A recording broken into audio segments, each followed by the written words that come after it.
부활절을 맞이하는 모든 성도 여러분에게 부활의 큰 기쁨과 승리와 확신이 늘 가득하시기를 주님의 이름으로 축복합니다.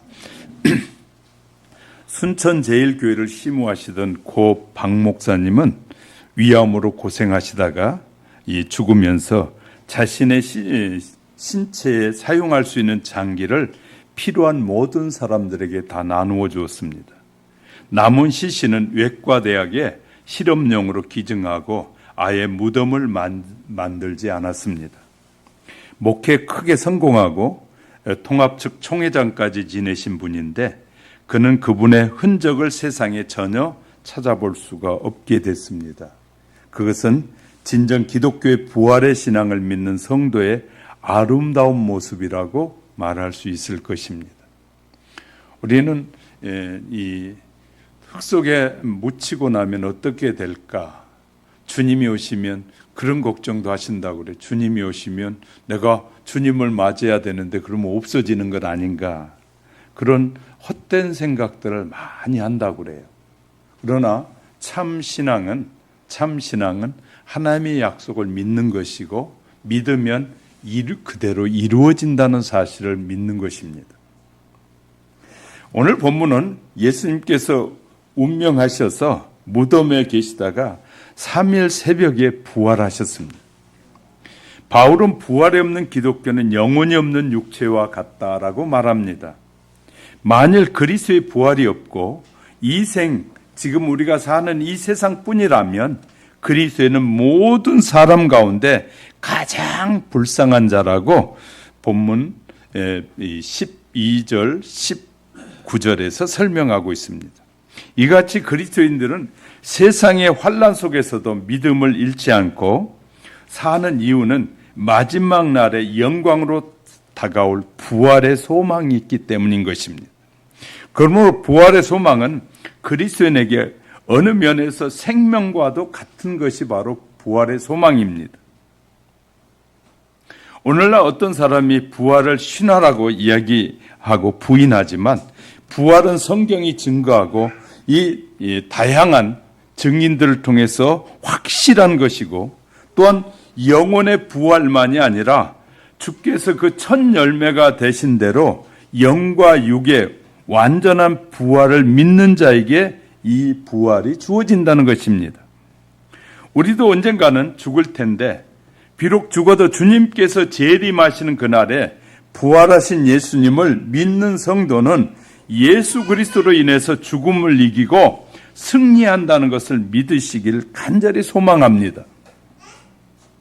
진실한 기독교는 무덤이 필요 없는 것을 아셔야 합니다. 그래서 요즘 뜻이 있는 기독교인들은 죽으면서 무덤을 만들지 않고 육신을 화장해서 가루를 납골하지도 않고 산에 그냥 흩어 뿌려서 하나님께서 지으신 자연의 품으로 돌려보낸다라는 것을 말하고 있습니다. 그래서 기독교인들은 죽은 후에 완전히 자신의 흔적조차 남기지 않는 정황이 요새 점점 많아지고 있는 것이 현실입니다. 이것이 이제 복음을 이해된 사람, 복음이 이 성경의 약속을 확실하게 믿는 사람들에게서 나타나는 부활의 확신입니다. 오늘은 본문을 통해서 부활의 소망을 우리에게 주며 영생을 얻도록 공고해 주고 있습니다.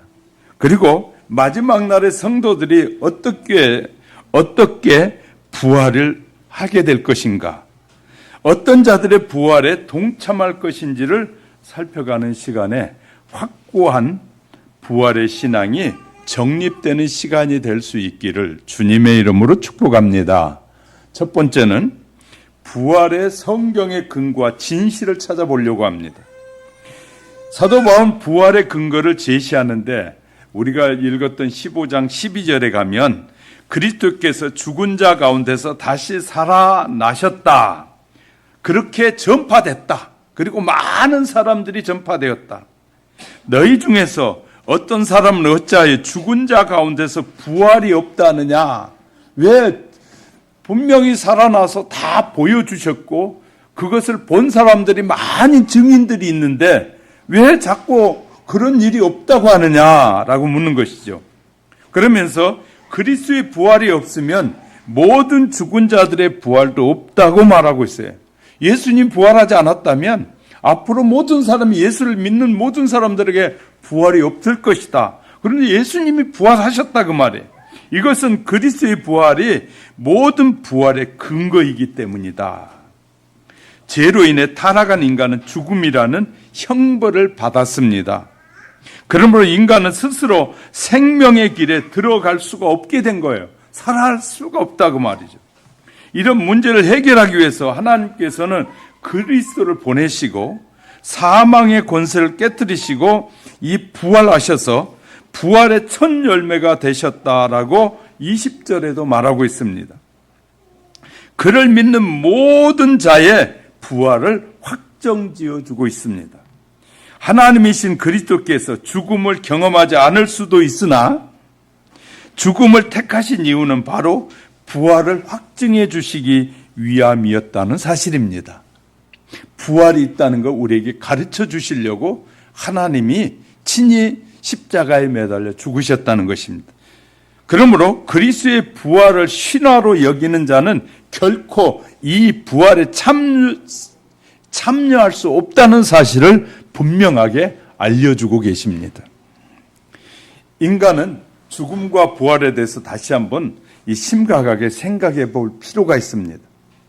부활에 대해서 알아야 할 성도의 바른 태도는 죽음이란 인간의 육신의 수명이 다했다는 증거로 삶을 마감하고 세상을 떠나는 것을 죽음이라고 합니다. 그런 죽음에는 두 가지가 있다는 사실을 아셔야 됩니다. 인간의 죽음에는 두 가지가 있는데 첫째는 주님 안에서 죽음이 있습니다. 주님 안에서 죽음은 부활의 첫 열매이시고 생명의 주인이신 주님을 믿고 구원의 확신으로 살다가 죽는 죽음을 주 안에서 죽는 죽음이다 라고 말합니다. 천사가 요한에게 계시록 14장 13절에서 지금 이후로 주 안에서 죽는 자는 복이 있도다 라고 알려주고 있습니다. 그러므로 주님 안에서 죽음은 결단코 두렵거나 무서워할 이유가 없는 죽음입니다. 천사가 말했던 것처럼 오히려 죽음은 천국에 들어가는 문이 열리는 것이기에 기뻐하고 즐거워해야 하는 것입니다. 괴로움이 많은 세상에서 괴로움이 없는 천국으로 거주지를 옮기는 것으로 이해하는 성도는 죽음을 축하하고 감사해야 될 일. 그래서 기독교 장례식은 막 슬피 울고 하지 않고 뭐 하냐면 기독교 장례식은 찬양합니다. 즐거워하고 기뻐합니다.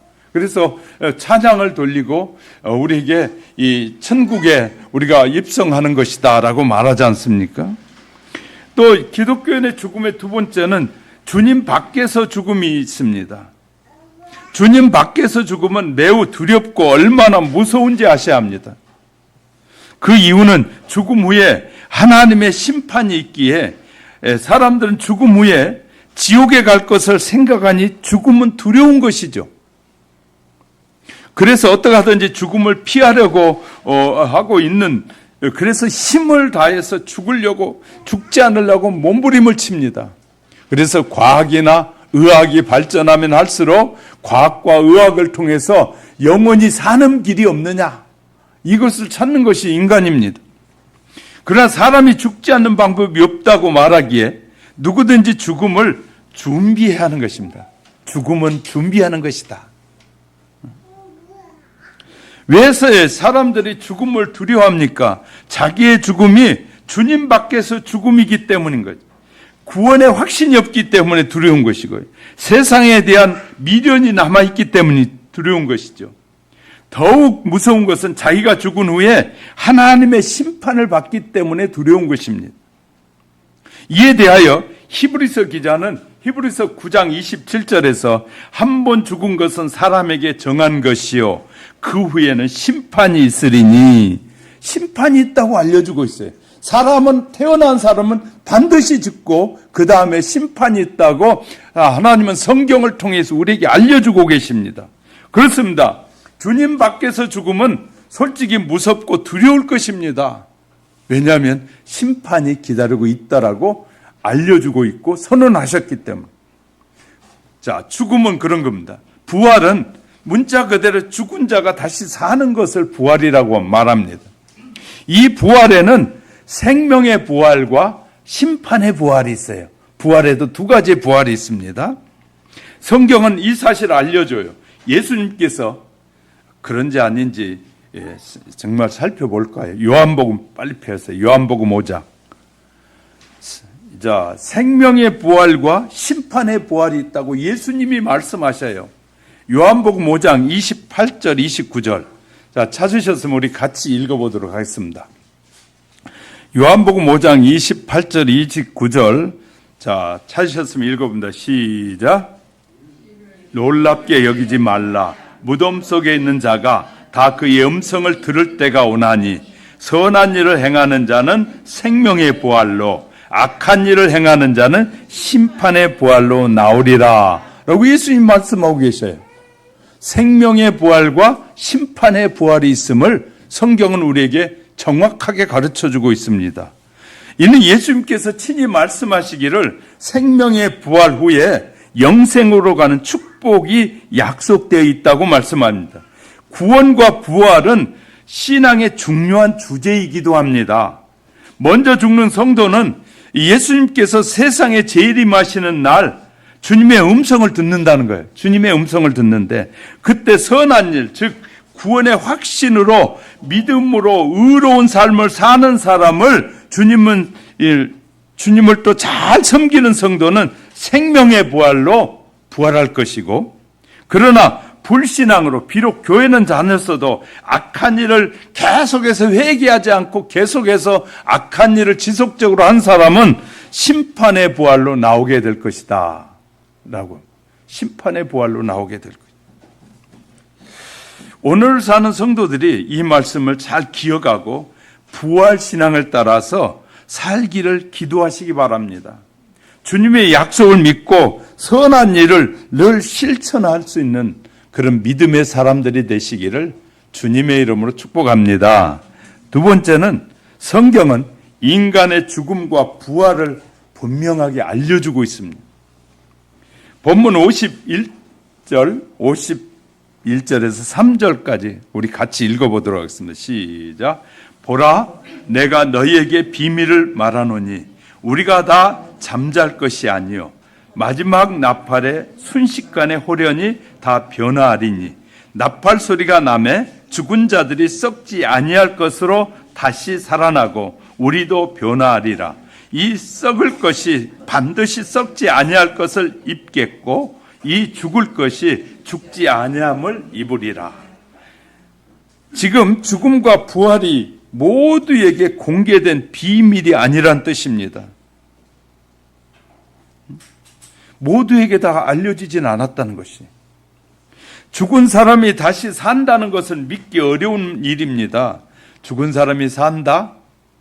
일반 사람들에게 말하면요, 죽은 사람이 산다 그러면 말도 안 되는 소리 한다고 그래요. 목사님 말도 안 되는 말을 한다고 그러고, 여러분이 예수를 믿지 않는 사람들에게 죽은 사람이 살아요 그래 보세요.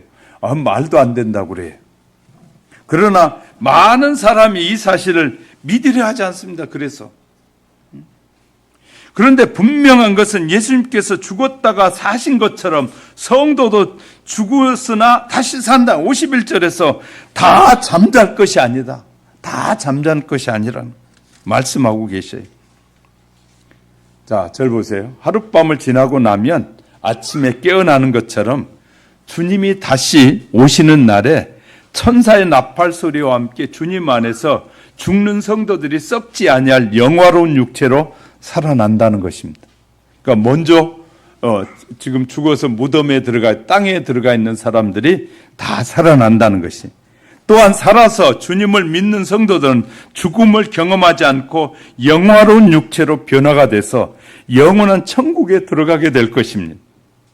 그러나 세상을 신뢰하는 사람들은 배워서 아는 지식은 죽음이란, 그러니까 우리가 세상의 학문을 통해서, 세상의 지식을 통해서 배운 것은 뭐냐면 죽음이란 인간에게 모든 것이 끝난다라고 가르쳐줘요. 죽으면 모든 것이 다 끝나버린다. 해결된다. 이렇게 말해요. 창조주 하나님께서 성경을 통해서 분명하게 말씀하시는데 죽음은 모든 사람의 끝이 아니라고 알려주고 있어요. 인간의 끝이 죽음으로서 육체의 죽음으로 끝나는 것이 아니라고 성경은 우리에게 확실하게 가르쳐주고 있어요. 그리고 하나님의 아들이 이 땅에 오셔서 죽었다가 다시 살아남을 통해서 보여주셨어요. 그리고 나사로를 살리심을 통해서 하나님이 말씀하시면 누구든지 살아난다는 거예요. 죽어서 나흘이나 돼서 썩은 냄새가 나는 나사로에게 주님이 문을 열고 나사로야 나오라 할 때 그 죽어서 사람들이 지금까지 다 아는 지식으로는 다시는 살아나지 못한다고 알았는데 예수님의 말씀 한마디에 나사로가 죽음에서 썩은 냄새가 난 사람이 걸어 나왔어요. 그래 풀어줬더니 살았어요. 이렇게 분명히 예수님은 우리에게 오셔서 어떻게 부활하는지를 보여주셨어요. 예수님이 하나님이 말씀하시면 살아난다는 것. 창조주가 말씀하시면 살아난다고 보여주셨어요. 그리고 예수님은 친히 사람들이 그에게 이 인류의 가장 추한 죄의 굴레 아래 뒤집어 씌워가지고 예수님을 죽였으나 예수님은 3일 만에 다시 부활하셨단 말이에요. 그걸 500문도뿐만 아니라 많은 성도들이 봤어요. 그 이후에 그것을 본 이후에 그 사람들은 자기의 생명을 두려워하지 않고 죽이려나 죽여라. 나는 예수가 부활했음을 말한다 하고 당당하게 예수의 부활을 외쳤어요. 수많은 사람들에게 예수의 부활을 말하다가 그는 죽었어요. 그런데 다시 살리실 걸 믿었단 말이에요. 제자들도. 인간의 죽음은 절대적으로 끝이 아닌 것은 죽음 후에 부활이 있기에 새로운 시작이다. 새로운 시작이다. 그 말. 인간은 육체와 영이 함께 부활합니다. 헬라어 학자들이 인간의 육신은 악함으로 소멸하고 영혼만이 계속 살아남는다고 주장했어요. 이 헬라 철학자들은 그렇게 말했어요. 그런데 성경은 하나님께서 인간을 육체와 영혼을 창조하셨고 육체 없이 완전할 수 없다고 가르치고 있어요. 그러므로 육체와 영혼이 완전한 부활은 성경의 종말론적 메시지의 핵심이에요. 저와 여러분이 육체와 영이 함께 부활하게 된다는 거예요.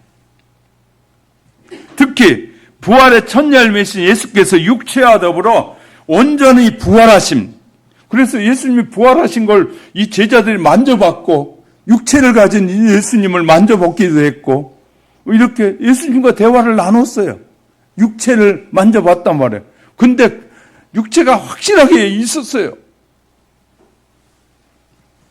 마지막 날에 부활에 육체와 영혼이 함께 부활함을 말합니다.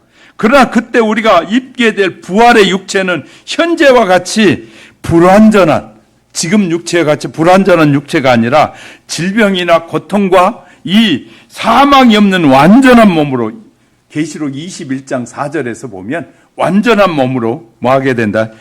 그런 육체, 영혼을 간직한 육체가 될 것을 말씀하고 계셔요. 모든 인간은 부활하게 됩니다. 자, 예수를 안 믿는 사람도 부활하고 예수 믿는 사람도 부활하고 모두 다 부활을 해요. 그래서 아까 부활에는 생명의 부활과 이 심판의 부활이 있다고 말씀드렸어요. 자, 생명의 부활. 믿는 사람들은 부활해서 천국에 가지만 믿지 않는 자는 부활해서 이제부터 믿지 않는 대가를 다 받는 고통이 시작되는 그 부활이 있단 말이에요. 마지막 날의 부활은 성도들만 아니라 불신자들, 예수님께서 가르치기를 아까 읽었잖아요. 우리가 생명의 부활로 또 심판의 부활로 살아나리라 말씀하셨어요. 그러나 똑같이 부활하더라도 신자와 불신자의 부활은 엄청난 차이가 있다 그 말이에요. 성도들은 부활을 통해서 복된 영생의 천국에 들어가게 되지만 불신자들은 보좌의 심판의 자리에서 심판을 받고 영원한 불못에 던져져서 고통과 형벌을 받게 될 것을 계시록 20장 이 11절부터 15절에서 말하고 있어요. 계시록을 읽어보시면 너무나 잘 알 수 있어요. 그러므로 우리는 믿음을 통해서 영생의 부활로 가느냐, 그리스도를 믿지 않아서 심판의 부활로 가느냐는 선택을 하는 것이에요. 우리가 이 세상에서 영생의 부활로 가느냐, 심판의 부활로 가느냐는 선택은 사람들이 하게 되는 거예요. 그러니까 바보 같은 사람들은 이 심판의 부활로 가는 선택을 하는 것이고, 저와 여러분 같이 우리들은 이 영생의 부활로, 생명의 부활로 가는 것을 선택하고 있는 것입니다. 부활의 때는 반드시 올 것입니다. 부활의 때가 언제인지 그 정확한 날은 하나님만이 아신다고 예수님께서 마태복음 24장 36절에서 분명히 말씀하셨어요. 그러나 성경 그날이 곧 그리스도의 재림의 때라고 말씀하고 있습니다. 예수님께서도 요한복음 6장 40절에 내 아버지의 뜻은 아들을 보고 믿는 자마다 영생을 얻는 이것이니 마지막 날에 내가 이를 다시 살리리라 라고 분명히 말씀하고 계셔요. 여기서 성도들의 관심은 부활의 때가 아닙니다. 그래, 이 믿음이 없는 사람들은 부활의 때 곧 부활합니다 하고 막 하면은 막 몰려가는 거예요. 성경을 아는 것이 아니라 성경을 통해서 유혹하는 것인 걸 모르는 거예요. 마귀도 성경을 귀신처럼 잘 알아요. 그래서 사람들을 유혹할 때 다 성경을 통해 유혹해요. 이단도 정상적인 성도들을 유혹할 때 그냥 와서 말하면 아무도 안 넘어가요. 그러니까 성경을 통해서 이단들이 유혹해요. 그래서 유혹해서 수많은 영혼들을 빼앗아가요. 이렇게요. 이 성경을 기준으로 해서 이단이나 약한 사탄도 성경을 기준으로 해서 지옥 갈 사람들을 막 모집하고 막 유혹하고 있다 그 말이에요. 그날은 아무도 모르고 도적같이 오게 된다고 성경이 말하잖아요. 그걸 믿으라고요. 곧 매달 며칠입니다. 이걸 믿지 말란 말이에요. 그렇게 성경이 말하지 않고 있잖아요. 근데 그것이 우리나라만 있었던 것이 아니라 영국에서도 그랬고요. 미국에서도 그런 일들이 너무 많았어요. 그래서 그 날짜를 정해가지고 그날 동시에 죽었다고 말하고, 어떤 사람은 안 보이니까 이제 영으로 부활했다고 말하기도 하고. 근데 그것에 속아서 아직도 그 사람들은 그것을 믿고 있는 사람들이 있어요. 그러므로 성도들은 항상 재림의 때를 산다는 생각으로 매일매일 최선을 다하는 믿음으로 더욱 견고해야 돼. 믿음이 견고해져야 돼. 이때는 좀 아멘 해보세요. 우리의 믿음이 견고해야 돼. 하나님의 말씀을 붙잡는 그 견고함이 있어야 돼. 그렇게 살면 부활의 때가 언제 오더라도 생명의 부활에 참여하게 될 줄 믿으시기 바랍니다. 성도가 선한 일을 행하고 믿음으로 주님 안에서 죽은 자는 죽음과 부활의 실제는 무엇입니까? 죽음과 부활의 실제는 무엇이냐? 그 해답을 알게 되면 부활의 신앙의 확신과 신앙생활에 엄청난 도움이 될 것입니다. 성도에게 있어서 죽음과 부활, 진실은 육체적인 죄라는 고통이 끝나는 순간이 바로 죽음이라는 거예요. 육체의 고통이 끝나는 것이 죽음이다. 성도의 죽음은 고통과 슬픔이 많고 질병과 제약이 관영한 육체의 장막의 집을 벗어버리고 하나님이 예비하신 천국으로 이사하는 날이다. 이사하는 날이다. 고달픈 인생의 여정을 마치고 하나님께서 계시는 하나님의 나라 곧 영혼의 본향으로 돌아가는 날입니다. 병원에 가보면 아파가지고 막 몸부림치면서 막 진통제다 또 막 마약까지 투여하면서 막 고통스러워하는 사람이 얼마나 많이 있는지 몰라요. 그걸 보면서 정말 가슴 아프잖아요. 인간의 죽음이 저렇게 처절한 것인지.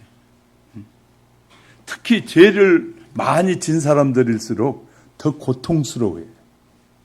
고통스러워요. 그러니까 죄의 대가가 얼마나 무거운지를 알게 되는 것이에요. 그때 하나님의 날 천사들이 환영을 받으면서 우리는 주님과 함께 하나님의 날 준비하신 영광의 곳에 참여하는 것이 우리 죽음이란. 지금까지 그 숱한 고통의 굴레에서 벗어날 뿐만 아니라 세상에서 힘든 많은 의무와 책임에서 완전히 해방되는 순간이 죽음이라는 거예요. 우리가 살아온 삶이 돌아보면 얼마나 힘들었습니까? 우리의 육체를 경건하게 하려고 하니까 얼마나 많은 도전이 있고 살래니까 얼마나 힘들 때가 많습니까? 그런데 죽음은 이 모든 힘든 것을 다 벗는 이 육체의 고통을 벗어버린 날이 죽음이라는 거예요. 그렇게 이해가 우리가 돼야 합니다. 두 번째, 성도에게 있어서 죽음과 부활은 천국에서 새로운 삶의 시작이에요. 죽음은 뭐라고요? 새로운 삶의 시작이 죽음이다. 그런데 우리 찬송가에도 나와 있어요. 펴보세요. 245장. 찬송가 245장. 거기에 보면 천국에 대해서 이렇게 말하고 있어요. 1절 볼게요. 저 좋은 낙원 이르니 내 기쁨 한이 없도다. 기쁨이 너무너무 크다 그 말이에요. 그 어두운 밤이 지나고 화창한 아침 되도다.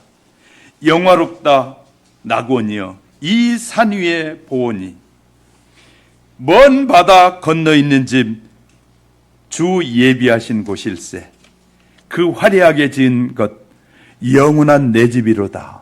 이렇게 찬양하잖아요. 이렇게 찬송할 것이라고 이 찬송가를 통해서도 우리에게 알려주고 있어요. 하나님께서 요한계시록 21장에 죽음의 문을 통과한 성도들이 살게 될 새 하늘과 새 땅에서 영광스러운 모습이 얼마나 아름답고 장엄하게 묘사되고 있는지를 보여줘요. 그래 요한계시록 21장을 읽어보세요. 하늘나라를 보았던 바울이 디모데후서 4장 8절에서 이렇게 말해요. 나는 선한 싸움을 싸우고 나여 달려갈 길을 마치고 믿음을 지켰으니 예수를 잘 지킨 믿었으니 이후로는 나를 위하여 의의 면류관이 예비되었도다 라고 말하고 있어요. 사실 부활신앙은 죽음이 인생의 마지막이 아니라 지금부터 더 좋은 천국에 새롭게 이전하는 축복의 삶이다. 이렇게 죽음을 우리가 정의하고 있어야 돼. 성경은 그렇게 가르쳐주고 있는 거예요. 또 세 번째는요. 성도에 있어서 죽음과 부활은 하나님의 나라를 유업으로 얻는 길이에요. 하나님의 나라를 유업으로 얻는 것이 바로 죽음과 부활이에요. 사도 바울은 오늘 본문 50절에 형제들아, 우리가 지금 봤던 50절 보세요. 형제들아, 내가 이것을 말하노니 혈과 육은 하나님의 나라를 이어받을 수 없고, 절 보세요. 우리가 가지고 있는 이 혈과 이 정신과 이 육체는 하나님의 나라를 유업으로 받을 수 없어요. 왜냐하면 죄를 지었기 때문에. 또한 썩은 것은 우리가 육체가 다 썩잖아요. 썩은 것은 썩지 아니한 것을 유업으로 받지 못한다. 다시 말해 썩을 육체가 썩지 않을 영혼을 계속 담고 있을 수 없다 그 말이에요. 이해가 되셨어요? 자, 이렇게 말해주고 있어요. 우리가 죽지 않고 혈과 육을 그대로 지니고 있는 상태에서는 하나님의 나라를 상속받을 수가 없다. 이 육체 가지고. 왜? 죄인이기 때문에 하나님의 나라를 상속받을 수 없다는 거예요. 달리 말하면 죽지 않고는 천국에 갈 수 없다는 뜻입니다. 왜 그렇습니까? 사람의 혈과 육은 죄로 인하여 썩기 때문에 죄가 인생을 썩게 만드는 거예요. 그러나 하나님은 시간과 공간의 지배를 받지 않기에 하나님의 나라에 가면 우리가 시간과 이 공간의 지배를 받지 않기 때문에 썩지 않는다는 거예요. 죄가 없는 상태잖아요. 그러므로 썩을 육신은 썩지 않을 하나님의 나라를 유업으로 받을 수 없는 것은 당연한 이치입니다. 그러니 하나님의 나라에 들어갈 성도는 불가불 죽음의 관문을 지나야 되는 거예요. 그래서 주님 안에서 죽음은 축복이라는 말씀을 하게 되는 거예요. 예수 안에 살다가 죽는 것은 축복이다. 왜? 새로운 나라, 영원한 나라, 고통과 시련과 아픔이 전혀 없는 나라. 그런 나라를 향해서 새로운 출발하기 때문에 우리의 육체의 죽음은 뭐라고요? 행복한 날이다. 한번 저를 따라해 보시겠어요? 나의 죽음은 새로운 길을 향한 축복의 날이다. 예, 그렇게 믿으라는 거예요. 왜냐하면 성경이 그렇게 가르치고 있어요. 성경은 분명하게 주님을 믿는 자들에게 주시는 이 특별한 은혜라고 알려주고 있는데, 그러므로 죽음과 부활이라는 것은 믿고 늘 죽음과 부활에는 이 진실을 믿고 늘 승리의 삶을 사시기를 주님의 이름으로 축복합니다. 세 번째는 세상의 학문이 부활의 진실을 가리고 있어요. 그러니까 부활하지 못하도록 만들고 있다고 말이에요. 자, 54절 볼까요? 본문 시작. 이 썩을 것이 썩지 아니함을 입고 이 죽을 것이 죽지 아니함을 입을 때에는 기록된 말씀이 이루어지리다. 근데 거기에서 사망을 삼키고 이기리라고 한 것이 이사야 25장 8절에서 한 약속이에요. 그 약속을 인용해서 쓰고 있어요. 자, 지금 잠시 사단이 세상을 지배하고 있어요. 그래서 죄로 가득한 인간을 유혹하고 흔들어서 뭐 하지 못하도록, 그죠? 우리가 천국 가지 못하도록 개판을 치고 있는 거예요. 개판을 치고 있는. 세상 말로 하면.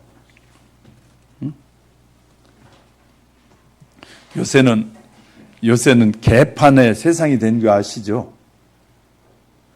우리나라에도 개를 기르는 사람들이 집에서 기르는 사람이 엄청 많아졌잖아요. 그래서 사람들이 말해요. 이제 사람이 사는 곳이 아니라 개판이 돼버렸다고. 개는 천국에 갈까요? 못 갈까요?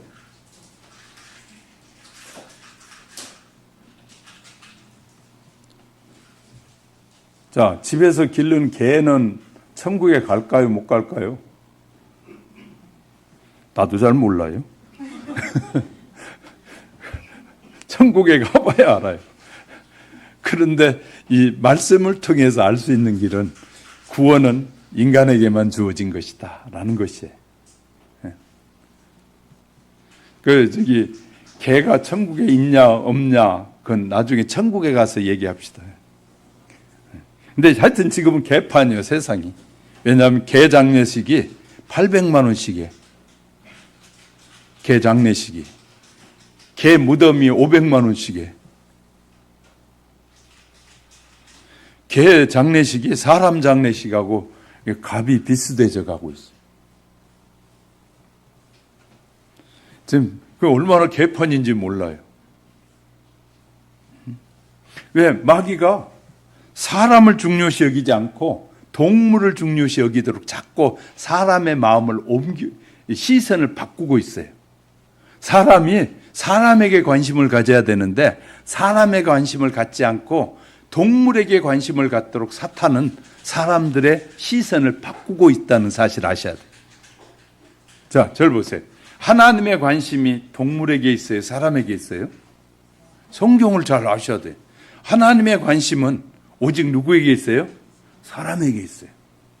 근데, 자, 그럼 하나님의 관심이 사람에게 있는데, 그 사람은 그러면 하나님께 관심을 가져야 되는데, 자꾸 동물에게 관심을 갖게 하는 거예요. 그러면 하나님과 멀어지게 되는 거예요.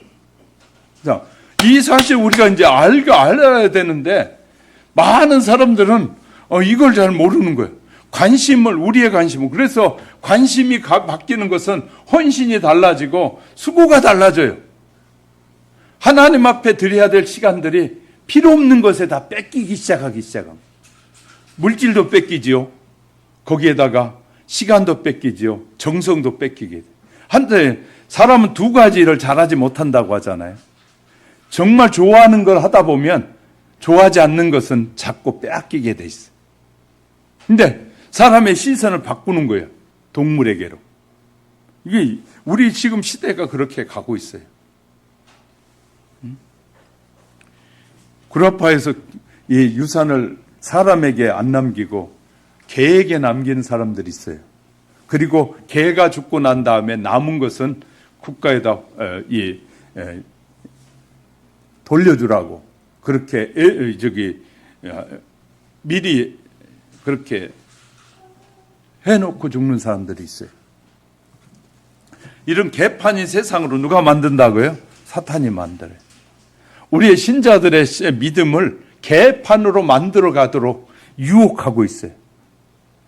그래서 우리가 노래는 절 보세요. 노래를 통해서 하나님을 찬양하잖아요. 근데 노래를 통해서 지금은 사탄을 찬양하는 노래들이 얼마나 많이 나와 있는지 아시죠?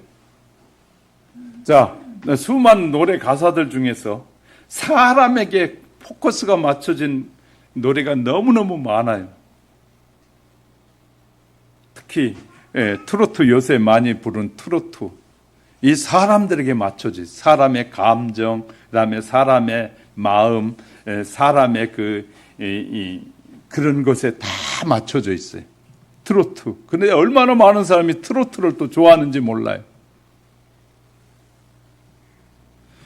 전 트로트 노래들을 잘 몰라요. 이제 다 잊어버렸어요. 옛날에는 그래도 곧잘 따라 했는데 다 잊어버렸어요. 찬양만 하고 살다 보니까 트로트 노래가 잊어버렸어요. 가끔 이제 밖에 나가다 보면 이제 노래 한 곡 하라 그래요. 그러면 찬송가 부르면 그때는 이제 욕 얻어먹어. 세상 노래 안 부른다고 욕 얻어먹어. 그래서 뭣도 없냐고 그런 얘기를 할 때가 있어. 사람들은 죽음 앞에서 두려워 떨고 있습니다. 그러므로 주님께서 재림하시는 날 사망은 주님 앞에 굴복하게 될 거예요. 사망이란, 사람을 죽이는 사망이 주님 앞에 굴복하게 되는 날이 주님이 재림하시는 날이에요. 그래서 현재 부활신앙으로 무장한 성도는 죄와 사탄에 유혹하는 사망을 물리칠 수 있어요. 그때 성도는 이렇게 당당하게 외칠 것이라고 호세아 이 13장 14절을 인용하는데 말씀이 오늘 본문의 55절이에요. 55절은 뭘 인용했다고요? 호세아 13장 14절을 인용한 말씀이에요. 읽어봅시다. 시작.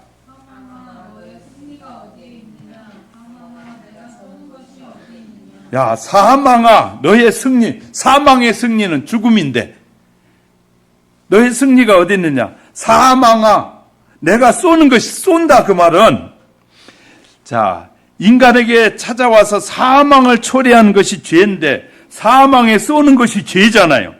죄거든요. 여기에서 쏘는 것이란 말은 벌과 이 뱀들을 가지고 그들이 벌이나 이 뱀이 사람을 물잖아요. 그리고 물면 어떻게 합니까? 독이 들어가면 죽잖아요. 침이나 이빨을 통해서 독이 들어가면 사람이 죽게 되는데 이것을 바로 쏘는 것이라 그래. 그러니까 이 사망이 사람에게 쏘아서 죽인다 그 말이에요.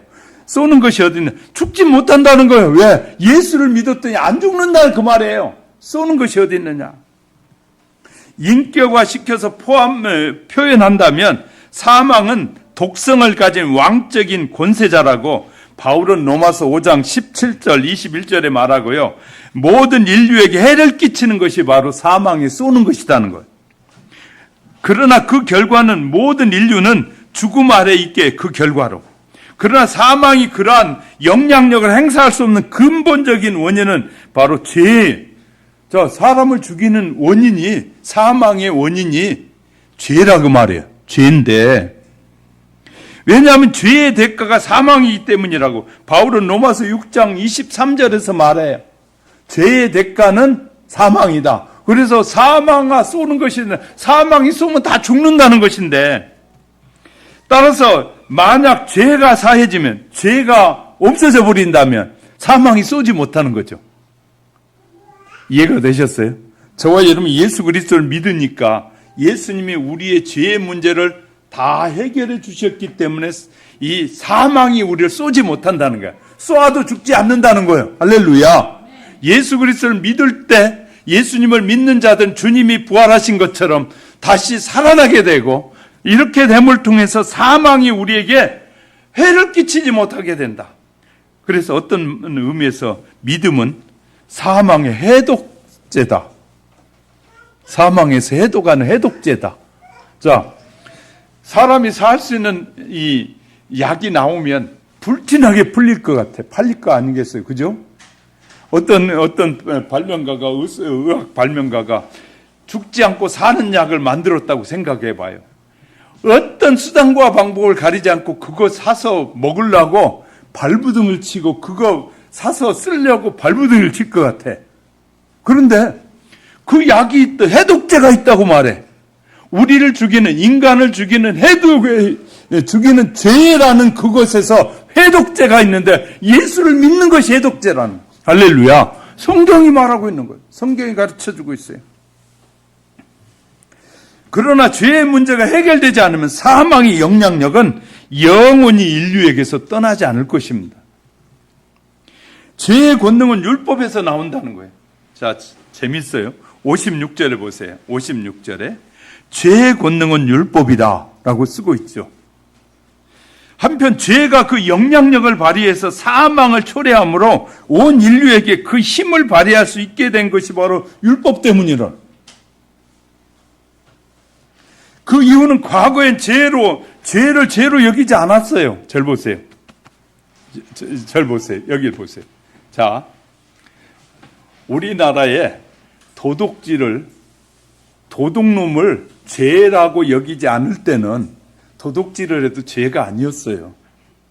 이해가 되셨어요? 근데 도둑질을 죄라고 법으로 만들었어요. 그 다음부터는 도둑질하면 죄가 됐어요. 그죠? 자, 잘 기억하셔야 돼. 법이 만들어지고 나니까 죄가 드러난 거예요. 법이 없을 때는 죄가 아니었어요. 옛날에 우리가 이 시골에 살 때 남의 수박밭에 가서 수박 따먹어도 주인이 그래 괜찮아 먹어 그랬을 땐 괜찮았어요. 그런데 그 국가에서 그것이 해가 된다고 법을 만들었어요. 법을 만들어가지고 남의 작물에 손을 대면 죄다, 배상해야 된다라는 법이 딱 만들어지고 나서부터 남의 집에 따먹으면 그 주인이 신고하면 다 죄가 되는 거예요. 그리고 신고 안 해도 죄가 돼. 법이 만들어지니까.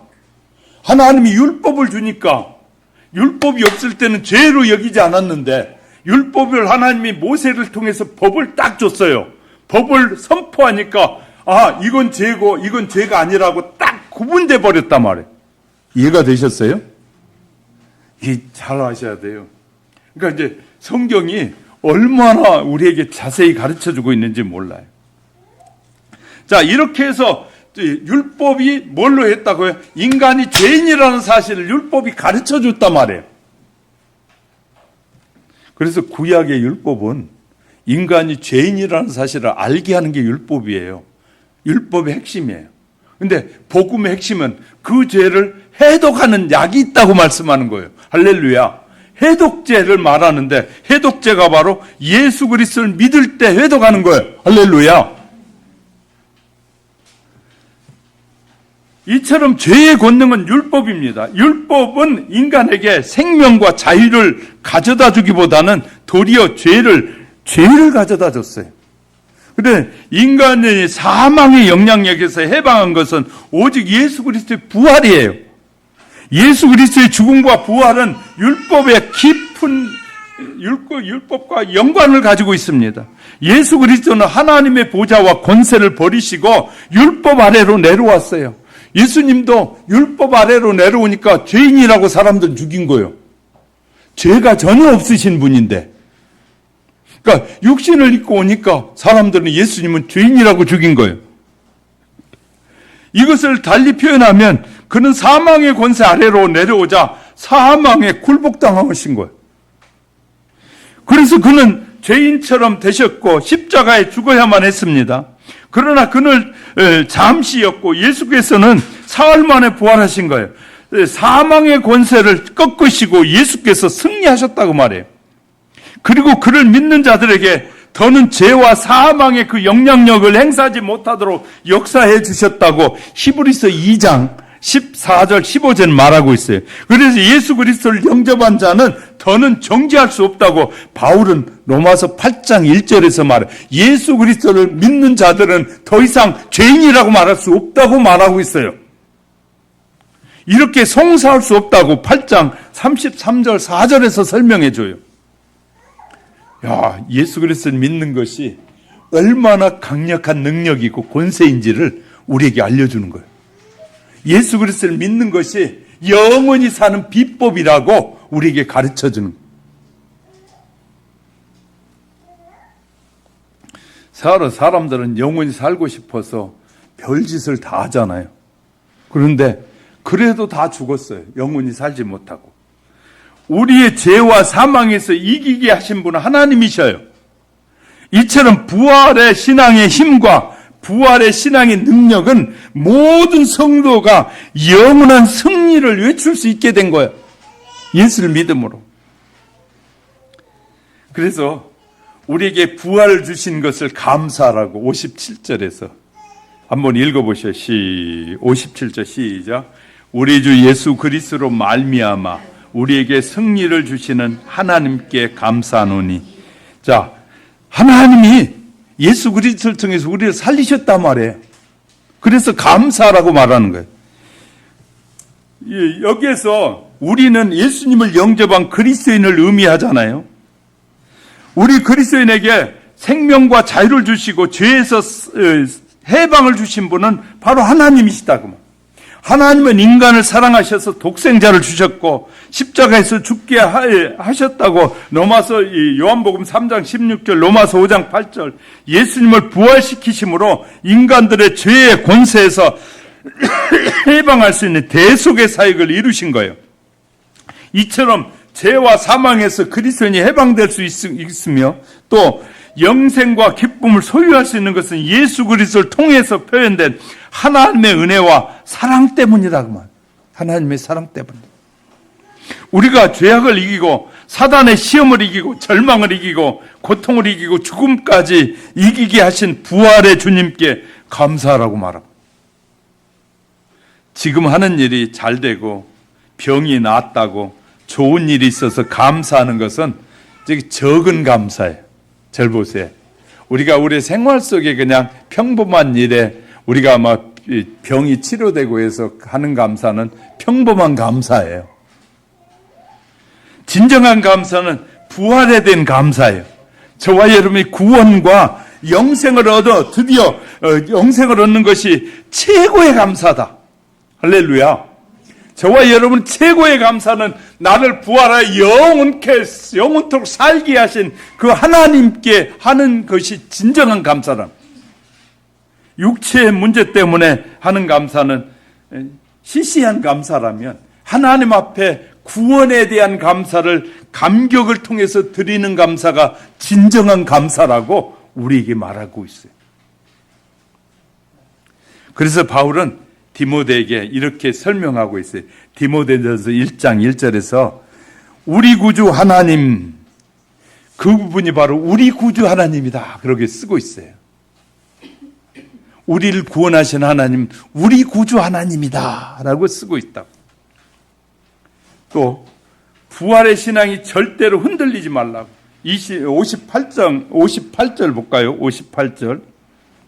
58 내 사랑하는 형제들아 경과에 흔들리지 말고, 성도에게 부활의 신앙이 없으면 불안하고 두렵지 않습니까? 마귀가 어떻게 우리를 유혹해도 흔들려서는 안 된다고 말해요. 마귀에게 흔들려서는 안 된다. 마귀의 특성은 성도들의 믿음을 흔드는 것입니다.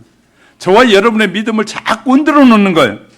신앙생활을 잘하는 성도에게 미혹해서 우리의 마음의 불만과 불평의 씨앗을 자꾸 뿌려서 갈등하게 하는 거예요.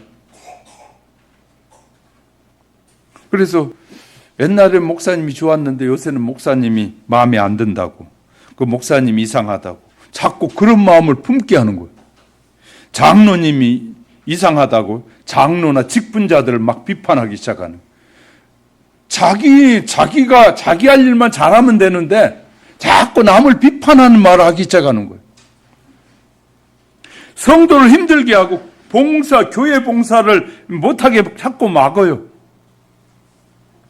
그러나 부활신앙이 있는 성도는 누가 뭐래도 흔들리면 안 되면 흔들리지 말라는 거예요. 또 주님의 일에 더욱 힘쓰는 자가 되라고 58절 하반절에 항상 주위에 더욱 힘쓰는 자들이 되라. 부활을 믿고 주님의 부활을 믿고 체험한 성도가 가진 성도는 이전보다 더욱 열심히 주의 일에 힘써야 한다는 거예요. 부활의 신앙을 가진 것은 제2의 인생을 사는 출발점이라고 말할 수 있어요. 새로운 인생을 사는 출발점이에요. 부활신앙을 가진 성도는 이전에 육신에 속한 모든 죄악을 무덤에 장사 지냈으니 이제는 새 사람으로 거듭나서 변화된 삶을 사는 것이 부활의 신자라는 거예요. 새로운 각오를 가지고 열심히 주의 일에 힘써야 합니다. 이것이 부활을 체험한 성도의 아름다운 모습이라는 거예요. 그러므로 성도의 수고가 절대로 헛되지 않고 현세와 하나님의 나라의 아름다운 상급이 될 것을 우리에게 약속해 주고 있어요. 성도에게 부활신앙은 그 무엇과도 바꿀 수 없는 값진 보배로운 이 신앙은 돈이나 명예나 권세나 세상의 부귀 공명으로도 바꿀 수 없다는 거예요. 부활신앙은 성도의 가훈으로 삼고 이 자녀들에게 부활신앙을 자꾸 가르쳐야 돼요. 너는 지금 어렵더라도 나중에 다시 살 것이다. 자꾸 가르치고 말아야 되는 거예요. 그러면 그 부활신앙을 가지면 실패해도 실망하지 않는 거예요. 왜? 하나님이 나와 함께 하시고 주님이 함께 하신다는 믿음이 있으니까. 그래서 믿음이 없는 사람들은 실패하면 뭘 시행해요? 자살이라는 걸 시행해요. 그러나 믿음 있는 사람 자살하지 않습니다. 무엇이든지 붙잡고 새롭게 시작해요. 그런데 무엇을 붙잡냐? 예수를 붙잡으면 예수님이 살아나게 해주셔요. 할렐루야. 실패했어도 주님을 붙잡고 살겠다고 몸부림치면 주님은 내버려 두시는 분이 아니에요. 우리가 실패하고 아파 드러놓고 막 몸서리 치는 이유는 뭐냐면 주님을 붙잡지 않기 때문에. 우리가 실패했을 때 주님을 붙잡으면 돼요. 주님, 나는 실패했지만 내 인생은 실패했지만 내 안에 주님이 계심을 내가 믿습니다. 주님 나에게 희망을 주시옵소서. 일할 수 있게 하나님의 영광을 위해 살게 해주십시오. 하나님의 영광을 위해 살 수 있도록 힘을 주세요. 지혜를 주세요. 하고 매달리면 뭐가 있다고요? 새로운 희망이 열리는 거예요. 할렐루야. 예수 안에 새로운 희망이 열리게 되는 거예요. 죽음과 부활을 하나님께서 믿는 성도에게 주시는 최대의 축복이에요. 죽음과 부활. 우린 죽음을 두려워하잖아요. 그래서 옛날에 저도 믿음이 좀 어릴 때는 장례식장에 가면 밥을 못 먹었어요. 왜? 귀신이 나올 것 같고 밥맛이 없고 그러는데 지금은 장례식장 가도 밥이 얼마나 맛있는지 몰라. 예수님이 내 안에 계시니까 장례식장 가도 이 집 밥은 맛있고 이 집은 맛이 없고 그렇구나 하고 다 알게 되는 거예요. 옛날에는 어두운 데 가면 귀신 나온다고 놀래가지고 가기도 두려워했는데 지금 어두워도 걱정이 안 되는 거예요. 왜냐하면 주님이 내 안에 계시면 달라지는 거예요. 인생이 달라지는 거예요. 우리에게 고난이 있고 핍박이 있고 실패가 있고 질병이 있어도 부활신앙으로 죽음을 두려워하지 마셔야 합니다. 주님께서 우리를 부르실 때 계시록 22장 20절 아멘 주 예수여 어서 오시옵소서 이렇게 맞이하면서 죽음의 초대에 담대하게 응해야 돼. 죽음을 초대해. 죽음을 초대한대. 그래서 우리나라 이제 영화에도 이제 그런 것이 있잖아요. 죽기 직전에 누가 찾아와요? 염라대왕이 보낸 사자가 찾아오잖아요. 그러면 이제 막 살려달라고 몸부림치고 막 그러잖아요. 그것이 이제 염라대왕이 보낸 사자가 왔을 때 묵묵히 가야 되는데 다 안 가려고 그래. 영화에 보면 다 안 가려고 몸부림치고 한 번 기회를 달라고 막 하고 그 난리예요. 하나님이 우리의 죽음을 초대하는 것은 우리에게 새로운 삶을 향한 길이니까 기쁨으로 어서 오시옵소서 하고 주님께 나가야 되는 거예요. 그래서 죽음은 준비하는 것이다. 희망을 갖고 준비하는 것이 죽음이다. 아멘 안 하시는 거 보니까 아직도 세상의 지식으로 우리가 가득 차 있는 것 같아. 죽는 것은 아니지. 그런 생각이 드는가 봐요. 정말 죽음은 하나님이 우리를 초대하는, 하나님의 나라로 초대하는 초대장이다. 할렐루야. 그래서 죽음을 뭐하자? 준비하자. 죽음을 준비해야 돼. 그래서 이 성경의 마지막 요한계시록 22장 20절에서 주 예수여 어서 오시옵소서. 내가 주님을 맞이할 준비하고 있나이다. 그 말이잖아요. 그게 죽음인데 그 말을 잘못 알고 읽는 사람들 그냥 주 예수여 어서 오시옵소서 무슨 말인지 모르는 바로 네가 죽는다 그 말이거든. 내가 죽는다는 말이에요. 내가 죽고 예수를 맞이한다는 말. 죽지 않고 예수님을 맞이할 수가 없잖아요.